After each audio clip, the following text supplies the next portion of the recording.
Hello students, मैं VD पारा sir और आज की मेरी इस क्लास में आप सभी का स्वागत है।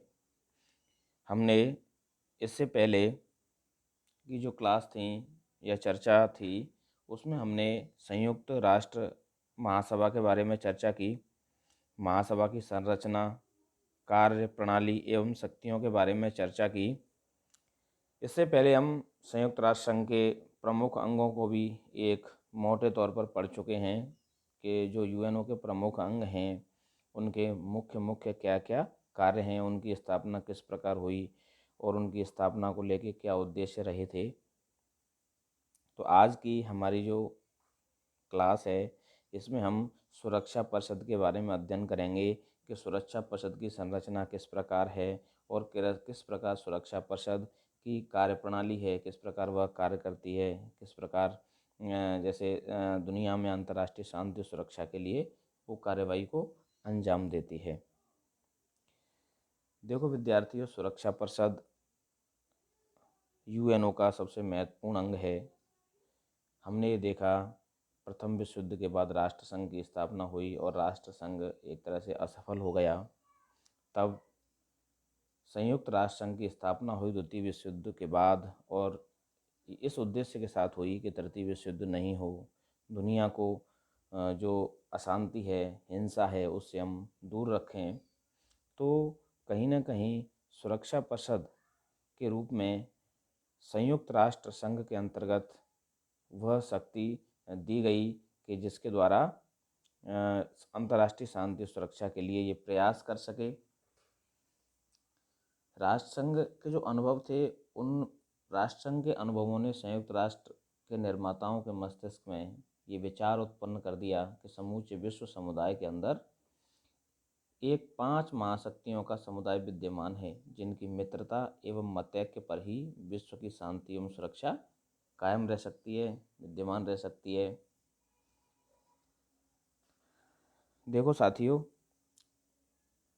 सुरक्षा परिषद संयुक्त राष्ट्र संघ की कार्यपालिका है, अर्थात जो कार्यकारी शक्ति है संयुक्त राष्ट्र संघ की वो सुरक्षा परिषद के पास है, जो संयुक्त राष्ट्र संघ की तरफ से कार्यपालन शक्ति का उपयोग करती है।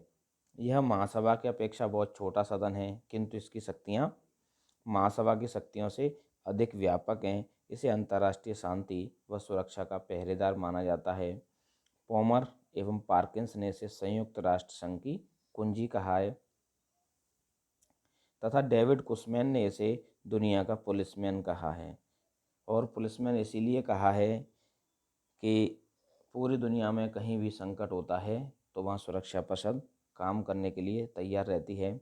संकट का समय हो या शांति का, यूएनओ के दूसरे अंग कार्य कर रहे हों या न कर रहे हों, वर्ष का कोई भी समय हो या कैसा भी मौसम हो, सुरक्षा परिषद अपना कार्य करती ही रहती है।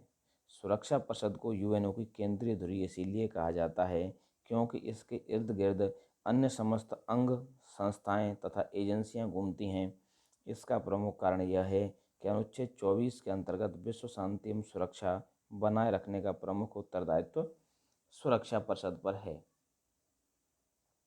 तो देखो मित्रों, सुरक्षा परिषद निश्चित रूप से संयुक्त राष्ट्र संघ का एक महत्वपूर्ण निकाय है क्योंकि जो यूएनओ की स्थापना का उद्देश्य था उस स्थापना के उद्देश्य को पूरा करने के लिए सुरक्षा परिषद ही वह निकाय है जो विश्व शांति एवं सुरक्षा के लिए सबसे ज़्यादा शक्तिशाली है और सबसे पहले एक्शन लेकर उसके लिए कार्य करता है। चार्टर के 5वें अध्याय में सुरक्षा परिषद के संगठन संबंधी नियम दिए गए हैं। इसके अनुसार परिषद में मूलतः 5 स्थायी एवं 6 अस्थायी कुल 11 सदस्य होते हैं। शुरुआत में ये स्थिति थी, लेकिन सितंबर 1965 में चार्टर के संशोधन द्वारा अस्थायी सदस्यों की संख्या 6 से बढ़ाकर 10 कर दी गई। चीन, फ्रांस, अमेरिका, ब्रिटेन एवं रूस 5 अस्थायी सदस्य हैं। अस्थायी सदस्यों का निर्वाचन महासभा अपने 2/3 बहुमत से 2 वर्ष के लिए करती है। अर्थात महासभा अस्थायी सदस्य जो 10 हैं इनका चुनाव करती है और वो 2/3 बहुमत से 2 वर्ष के लिए इनको चुनती है। 2 वर्ष बाद इनका पुनः चुनाव किया जाता है। सदस्यों का निर्वाचन करते समय महासभा संगठन के उद्देश्यों, अंतर्राष्ट्रीय शांति एवं सुरक्षा के संबंध में संयुक्त राष्ट्र के सदस्यों के योगदान का तथा भौगोलिक क्षेत्रों को प्रतिनिधित्व देने की आवश्यकता का ध्यान रखा जाता है। देखो मित्रों, इसमें दोनों चीज़ों का ध्यान रखा जाता है। एक तो ये भी ध्यान रखा जाता है कि पूरी दुनिया का प्रतिनिधित्व सुरक्षा परिषद में हो भौगोलिक आधार पर, और दूसरा इस बात का भी ध्यान रखा जाता है कि जिनका हम चुनाव कर रहे हैं उन सदस्यों का संयुक्त राष्ट्र संघ में क्या योगदान है। द्वितीय विश्व युद्ध के पश्चात जो 5 राष्ट्र थे सुरक्षा परिषद के, इनके अतिरिक्त और कोई महान शक्ति विद्यमान नहीं थी जो विश्व में शांति एवं सुरक्षा कायम रखने में सक्षम प्रतीत हो। वास्तव में उस समय का एक ही राजनीतिक निर्णय था तथा इन 5 स्थायी सदस्यों के नामोल्लेख ने चार्टर में गतिशीलता की जगह स्थायित्व के तत्वों का समावेश करने का प्रयास किया था। लेकिन ये कटु सत्य है कि जब संयुक्त राष्ट्र संघ बना तब ये 5 महाशक्तियाँ थीं दुनिया में जो सबसे ऊपर थीं और इनको इसमें रखा गया। अन्यथा संयुक्त राष्ट्र संघ की स्थिति भी राष्ट्र संघ जैसी हो सकती थी, क्योंकि अगर महाशक्तियों को विश्वास में नहीं लेते तो फिर एक तरह से यूएनओ भी कमज़ोर संस्था साबित हो सकता था। अब हम बात करते हैं कि जो इसमें प्रतिनिधित्व है पूरी दुनिया से वो किस प्रकार है। देखो, इसमें 5 सदस्य सुरक्षा परिषद के जो अस्थायी सदस्य हैं 10, उनमें से 5 सदस्य अफ्रीका और एशिया महाद्वीप से, 2 दक्षिणी अमेरिका से और 1 पूर्वी यूरोप से तथा शेष 2 पश्चिमी यूरोप एवं अन्य राज्यों से बनाए जाते हैं। अब हम बात करते हैं इसकी कार्यप्रणाली की कि सुरक्षा परिषद किस प्रकार कार्य करती है। सुरक्षा परिषद लगातार कार्य करने वाली संस्था है। यह स्थायी रूप से सत्र में रहती है। इसकी बैठक 14 दिन में एक बार होती है और यदि आवश्यकता हो अर्थात अंतर्राष्ट्रीय शांति एवं सुरक्षा को खतरा उत्पन्न हो तो इसकी बैठक अल्प सूचना पर अर्थात 24 घंटे की सूचना पर बुलाई जा सकती है। देखो, इसमें ये बड़ा अच्छा प्रावधान है कि अगर दुनिया में कहीं भी खतरा है तो तुरंत सूचना दी जाएगी कि नेक्स्ट डे बैठक बुलाई जाएगी और उस बैठक में उस विषय पर चर्चा किया जाएगा ताकि तुरंत कार्रवाई की जा सके और होने वाले खतरे को टाला जा सके अथवा रोका जा सके। सुरक्षा परिषद के प्रत्येक सदस्य राज्य का एक एक प्रतिनिधि संघ के मुख्य कार्यालय में बना रहता है हमेशा। अब देखो, सबसे महत्वपूर्ण बात है कि सुरक्षा परिषद में जो सदस्य होते हैं उनके पास वीटो का पावर होता है, जो 5 स्थायी सदस्य हैं। तो हम बात करते हैं कि 2 प्रकार के इसमें निर्णय लिए जाते हैं, 2 प्रकार के मामले आते हैं, एक प्रक्रिया संबंधी और एक महत्वपूर्ण मामले। प्रक्रिया संबंधी मामलों में निर्णय हेतु 9 मतों की आवश्यकता होती है।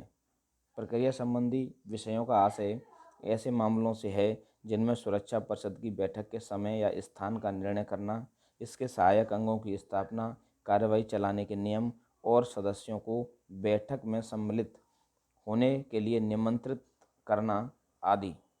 ये सब प्रक्रिया संबंधी मत हैं कि किस प्रकार कार्यवाहियों का संचालन होगा सुरक्षा परिषद की। इन प्रक्रिया संबंधी मतों में 9 स्वीकारात्मक मत सुरक्षा परिषद के सदस्यों के होना आवश्यक है, परंतु अन्य महत्वपूर्ण मामलों में निर्णय हेतु 9 स्वीकारात्मक मतों के साथ साथ यह भी आवश्यक है कि 5 स्थायी सदस्य भी इस निर्णय से सहमत हों। देखो, यहाँ ये महत्वपूर्ण बात यह है कि जो 5 सुरक्षा परिषद के स्थायी सदस्य हैं जिनके पास वीटो की पावर है वो महत्वपूर्ण मामलों में सहमत होने चाहिए। कई बार ये चीज़ें रस्साकसी का केंद्र भी बनी हैं। जब शीत युद्ध का दौर था तब हमने देखा कि किस प्रकार संयुक्त राज्य अमेरिका के पक्ष के निर्णयों को सोवियत संघ पलट देता था और बार बार वीटो का प्रयोग किया जाता था। इसीलिए जो आंद्रेई ग्रेमिको थे सोवियत नेता, उनको मिस्टर नोट के नाम से भी जाना जाता था। इस प्रकार प्रत्येक सदस्य को सभी महत्वपूर्ण विषयों में निषेधाधिकार प्राप्त है, परंतु साथ ही यह भी नियम है कि झगड़े से संबंधित दल मतदान नहीं करता। वह स्वयं से संबंधित मुद्दे पर होने वाली सुरक्षा परिषद की कार्यवाही में भाग तो ले सकता है लेकिन मतदान नहीं कर सकता। ये बड़ा अच्छा प्रावधान है। जैसे सुरक्षा परिषद के जो सदस्य देश हैं उनसे संबंधित किसी विवाद पर सुरक्षा परिषद के अंतर्गत चर्चा हो रही है और उस चर्चा में वो अपना पक्ष रखने के लिए भाग तो ले सकता है, लेकिन अंतिम रूप से जो मतदान होगा तो मतदान में संबंधित राज्य भाग नहीं लेगा, जो कि एक तरह से उसमें एक पक्षकार है झगड़े में, उसको मतदान की प्रक्रिया से दूर रखा जाएगा। तो देखो साथियों, हमने देखा कि सुरक्षा परिषद बड़े महत्वपूर्ण निर्णय लेती है, उसके कार्य एवं क्षेत्राधिकार बड़े महत्वपूर्ण हैं। दुनिया में अंतर्राष्ट्रीय और शांति और सुरक्षा करने के लिए ये बड़ी महत्वपूर्ण भूमिका निभा रहा है। इसीलिए इसको दुनिया का पुलिसमैन भी कहा जाता है। हम ये कह सकते हैं कि एक तरह से जो पुलिस विभाग है संयुक्त राष्ट्र संघ का, वो कार्यपालिका है। धन्यवाद।